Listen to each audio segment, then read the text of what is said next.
Hi guys, welcome to K2 study formula. तो आज हम पढ़ने वाले हैं एक बहुत important topic that is mole concept. So what is one mole, why it is used, what is its value. क्या ये बहुत ज़्यादा इंपॉर्टेंट है?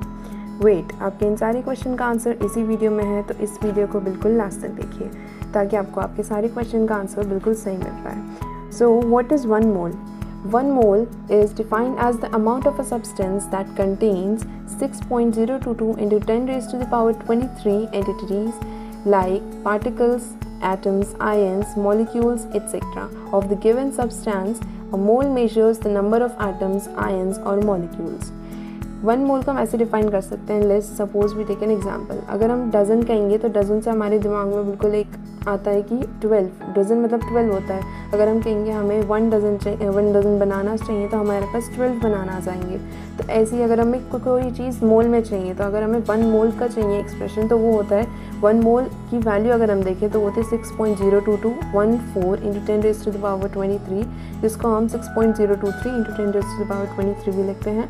एंड आगे पार्टिकल्स होते हैं, मतलब उतने नंबर ऑफ पार्टिकल्स 1 मोल में होते हैं। अगर हम एग्जाम्पल लें, ये हमारा मॉलिक्यूल्स के साथ भी होता है और ये हमारा सिंगल मतलब एलिमेंट्स के साथ भी, या फिर हम कह सकते हैं सारे उसके साथ हम यूज़ कर सकते हैं। लाइक एग्जांपल अगर हम एलिमेंट का लें तो एक कार्बन का हम ले सकते हैं। कार्बन का अगर हम एटॉमिक मास देखें वो होता है 12 ग्राम्स।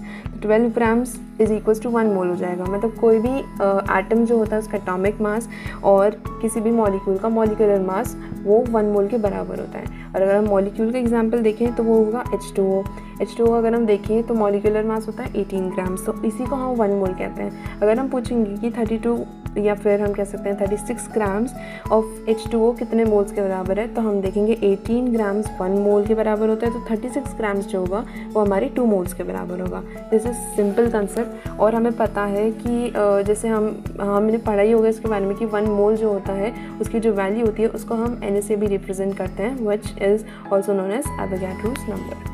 तो आगे अगर हम पढ़ें तो नेक्स्ट स्लाइड में आप देख सकते हैं कि यहाँ पे कुछ एग्जाम्पल दिए 1 मोल के। जैसे हमारे पास है कार्बन 12 ग्राम्स, ये भी 1 मोल है। मरकरी 200.6 ग्राम्स, ये भी 1 मोल है। सल्फर 32 ग्राम्स, ये भी 1 मोल है। ये सारे एग्जांपल्स 1 मोल के हैं। इसमें जो हमारे लाइक कॉपर सल्फेट एक मॉलिक्यूल है, तो फिर मतलब ये हमारे पास एक कंपाउंड है, तो इसका जो होगा मॉलिक्यूलर वेट जो होगा वही इसका 1 मोल के बराबर हो जाएगा। सो अब हम इस कंसेप्ट को पढ़ क्यों रहे हैं? Where do we use this mole concept? The concept of the mole can be used to convert mass and number of particles. ये एक रिलेशनशिप बताता है हमें मास और नंबर ऑफ पार्टिकल्स के बीच में, ठीक है। सो इसलिए हम मोल कंसेप्ट का अपनी डेली लाइफ में यूज़ करते हैं एंड मोस्टली इन केमिस्ट्री में यूज़। अब बात आती है कि क्या बहुत ज़्यादा इंपॉर्टेंट है। तो अगर हम देखें तो इस बहुत ज़्यादा इंपॉर्टेंट है क्योंकि आगे आने वाले सारे चैप्टर्स में और 12th के चैप्टर्स में सब जगह ये बहुत ज़्यादा यूज़ होता है। मोल कंसेप्ट बहुत ज़्यादा इंपॉर्टेंट है, मतलब अगर हमें 11th और 12th में बहुत अच्छा परफॉर्म करना है।